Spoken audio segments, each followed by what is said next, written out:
Can I go just a little bit deeper with this? Now, all of a sudden, Ruth has this big passion to go running off with her mama-in-law. This crazy hunger to go with her mama-in-law. Thy God should be my God. Thy people should be thy people. Where thou dwellest, I will dwell. And where thou diest, I will die. She does not understand that God is using her passion to bring her into her purpose. You will never be able to understand your life when you look at it from a microscopic perspective. It's like taking a piece of a puzzle and staring at it and trying to see the picture. The piece by itself doesn't tell you anything about the puzzle. It is when you put the piece in perspective with the panoramic view of the entirety of your life. And I think that many, many times we misevaluate significant information about ourselves because we look at it from the microscopic, individualized event without understanding that this event is just one small part of the totality of who I am as an individual. And conversely, people often measure you, validate or evaluate you based on how they met you. But who I am to you is not all that I am.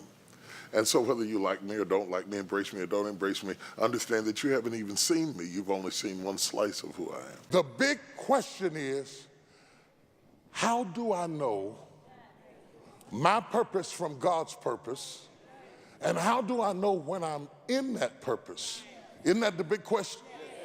So I'm going to bypass the opportunity to just close out the message and leave you dancing but confused. Because much of what church does leaves you dancing but confused.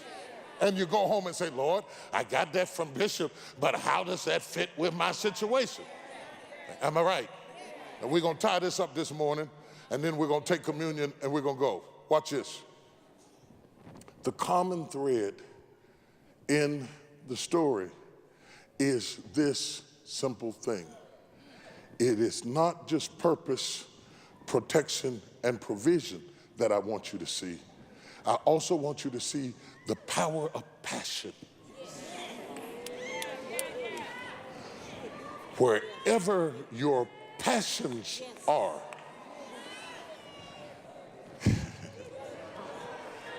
your purpose will be in alignment with your passion. Oh my God, I have never seen anybody succeed in a phenomenal way in an area where they had no passion. Your passion. Look, watch this, watch this. Whatsoever you desire.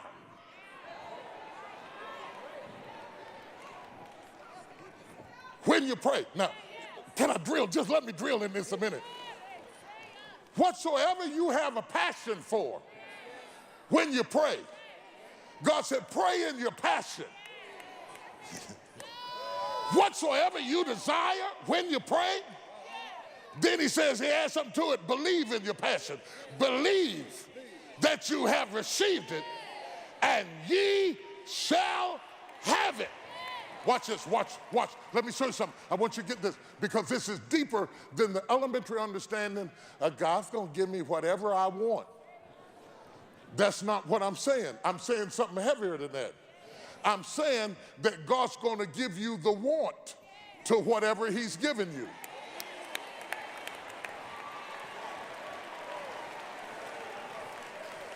Watch this. It is not, Sarah, that God is going to give you whatever you want. It is that God is going to give you the want to that aligns with what he has predestined to give you.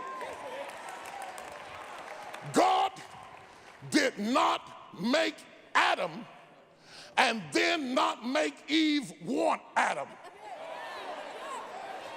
Whatever God has for you, he will give you a desire for what he...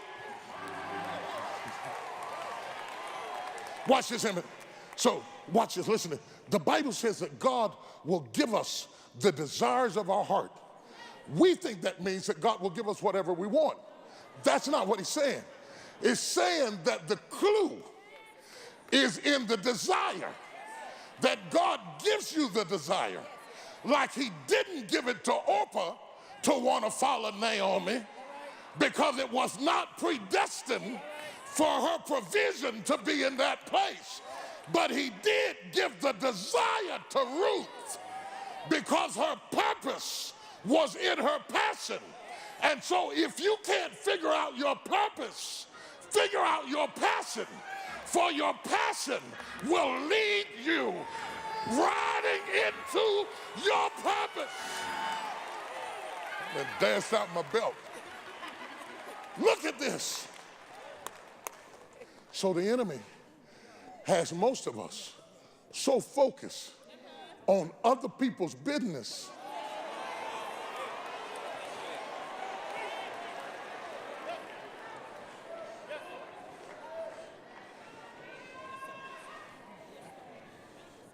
you spend too much time worrying about what's going on with them, when your breakthrough will come when you discover what's in you.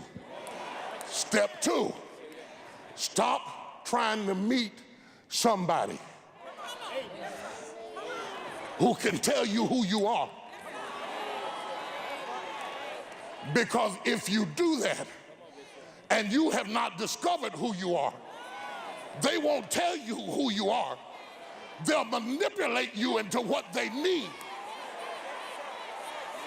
And you'll spend half of your life fulfilling their need, but not living in your purpose. And the reason you're frustrated is that you've invested 30 years into what everybody else wanted you to be. But the Lord sent me here to tell you that this is your year.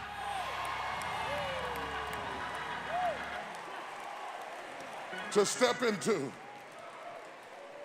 what God has for you to be. Stand up on your feet. I gotta quit. I gotta stop. Did y'all get anything out of this? I'd love to drill down into this some more, and maybe I'll get a chance. I gotta be a part 2.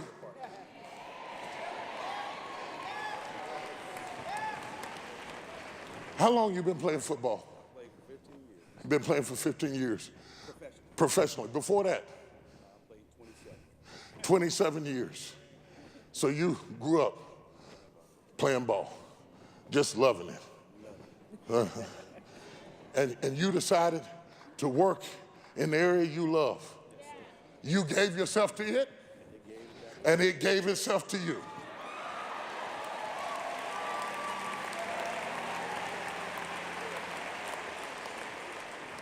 This has always been an embarrassment for me to admit, because I have so many friends that are pro athletes and football players and stuff. I have never, ever been particularly interested. I mean, I'll holler and cheer and make noise and eat the food.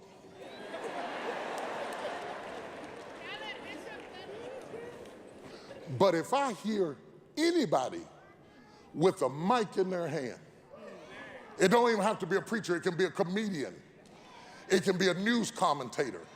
If I hear anybody communicating, I feel about communication the way you feel about football. And now I realize that none of that is by accident. The reason God gave you the desire for football is the destiny that he had for you was already there.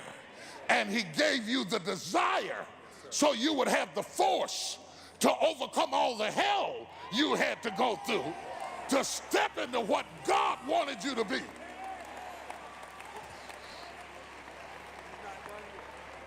And he's not done yet.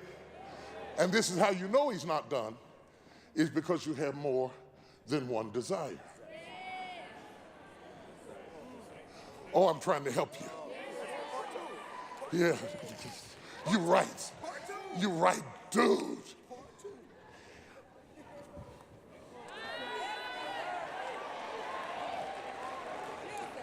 If you ever open up your heart to what is burning inside of you, whatever is burning inside of you, it's God's clue for what he has predestined for you to do. And when you give yourself to it, it will.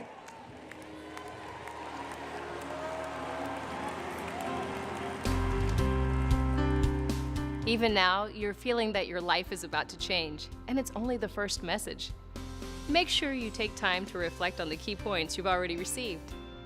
Develop a strategy aligned with your divine purpose. Learn to view your life through God's telescope, not your microscope. Find clues that will lead you to your purpose. Remember the 4 P's: purpose, protection, provision, and passion. Don't forget about the workbook and discussion topics, as they will further help you seek God's purpose for your life. Thank you for watching, and we'll see you for Live on Purpose, Disc 2.